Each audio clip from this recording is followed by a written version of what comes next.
দায়িত্বটা আমি আজকে বলে গেলাম। অবশ্যই আপনারা প্রত্যেকটা দিন 730 দিন 730টা দিনই ও কোথায় গেল, কার সাথে মিশলো, পড়তেছে কিনা লাঠি চার্জ করতে হবে। আমার কাছে বেদ আছে, আমি ওদেরকে মারছি। কোনো এই যে বেদগুলো এখানে রাখি দিয়েছি, এগুলো কিন্তু আপনারা কখনোই মানে করতে পারেননি, আমি কিন্তু দেখি না। কারণ কি, এর কারণটা হচ্ছে যে আপনারা কিছু বলতে পারেন না। অনেক গার্জেন ফোন দিয়ে বলে ছেলে বড় হয়ে গেছে, কিছু তো বলা যায় না, আপনি একটু শাসন করেন। কারণ তোমাদের সমস্যা আছে, একটু কিছু বললেই বাড়ি থেকে চলে যাওয়া, এটা করবো না, খাবো না। ঠিক আছে, আমার ভাগ্নে আবার চান্স পায়নি, এদের সাথেই ছিল, ওর রেজাল্ট খারাপ হয়েছে। তা আমি বললাম যে দায়িত্বকে তোমার না তোমার বাপ্য, তুমি মেসে রাখছি, আমি এই মানুষের বাড়ি কাজ করে দিচ্ছি, তোমার কি সমস্যা?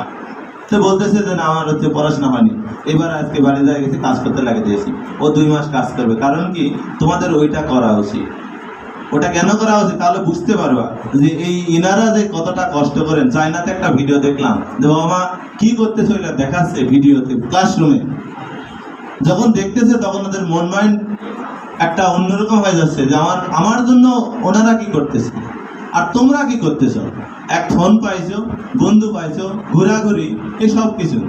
আজকে মনে হচ্ছে স্যার এইসব কথা কেন বলছে, আমাদের অপমান করতেছে। না, এখান থেকে কিছু শেখার বিষয় আছে। শেখার একটাই জিনিস, তোমাদের স্বার্থেই ডেকেছি। এখানে ডাকার উদ্দেশ্য এটাই, কোনো স্যার ডাকবেও না, বলবেও না। খারাপ লাগলেও শুনে যান যে 730টা দিন সবার কাছে সকল গার্জেনের প্রতি আমার রিকোয়েস্ট একটাই, যদি সম্পূর্ণটা ভালো করে দেখতে পারেন 730টা দিন, আপনার ছেলে মেয়েকে যে পথে নিয়ে যাবেন ওই দিকেই যাবে। প্রাইভেট দিলেই স্যারের দায়, আপনাদের দায় শেষ, এটা কিন্তু না। আপনারা সবসময় যোগাযোগ রাখবেন। খারাপ রেজাল্ট হয়েছে, যদি আমি একজন জিজ্ঞাসা করলো স্যার এত রেজাল্ট, আমি বলছি 3.75 প্লাস যদি পাই সায়েন্স নিতে বলো। কারণ কি, বর্তমান আর্টস বোর্ডের সমস্যা একটাই, সিট সংখ্যা একেবারেই কম।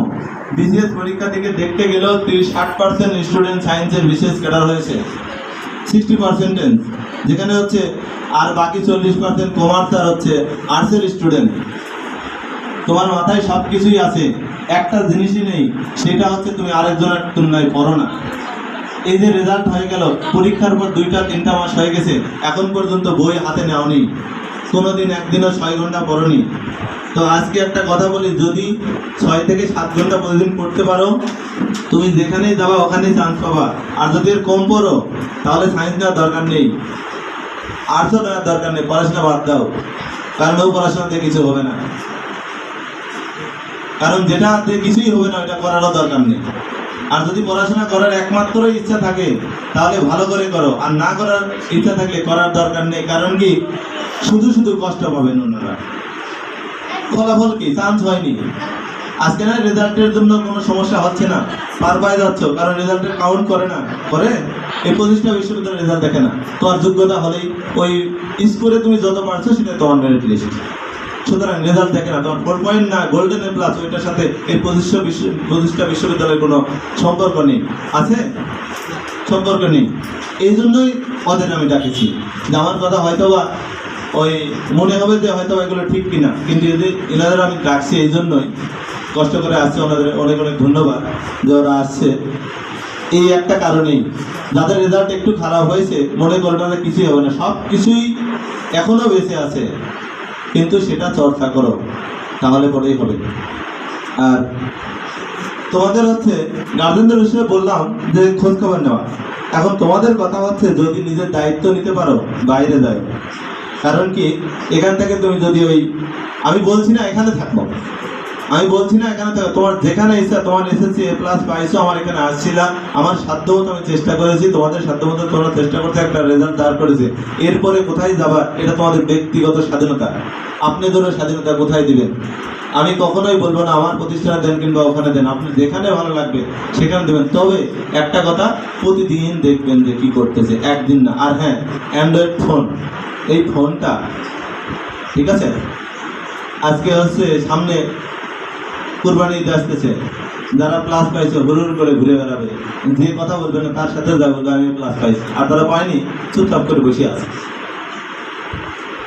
এরকম এদের ঈদটা ভালো কাটবে, একবারে ফ্রি, মাথা ফ্রেশ, পড়াশোনা নেই, আজকে এসে বলতেছে স্যার পড়াশোনা নেই, বিরক্ত লাগছে বাড়ি বসে থাকে। কারণ কি এখন আর পড়াশোনা নেই, ইচ্ছা করলেও পারবে না। এই যে কৃষি বিশ্ববিদ্যালয় পরীক্ষার পরে যারা সেকেন্ড টাইম পরীক্ষা দিয়েছে বাংলাদেশে, ইচ্ছা করলে আর কোনোদিন এই ভার্সিটিতে আর হচ্ছে পরীক্ষা দিতে পারবে না, লাইফ থেকে ভার্সিটি পড়া শেষ। যদি এই বাড়ির কাছে ইউনিভার্সিটি ক্রস করে যায় ওই কুষ্টিয়া সরকারি কলেজে পড়তে হয়, এর মতো দুঃখজনক ঘটনা হয়তো তোমাদের এলাকার স্টুডেন্টের সবচেয়ে দুঃখজনক ঘটনা। কারণ বাড়ির কাছে ডাকে তোমরা পড়তে পারবে না, আমরা ওই নৌকা থেকে আসে পড়ে যাচ্ছি, এটা তোমাদের ব্যর্থতা। কারণ আমরা যেন সিট না পাই, তোমরা পাইলে তো আমরা পাইতাম না। সুতরাং এগুলো কথার অর্থ এটাই যে তোমাদের হচ্ছে যে একটা সিট ওটা ধরতে হবে। এরপর দ্বিতীয় কথা হচ্ছে তোমরা যদি নিজের দায়িত্ব নিতে পারো যাবা। কারণ তোমার আম্মু ফোন করে বললা আমি পড়তেছি, প্রাইভেটে আসছি, ওনারা কি ঝিনাতে দেখতেছে, ঢাকাতে দেখে আসছে? দেখে আসেনি।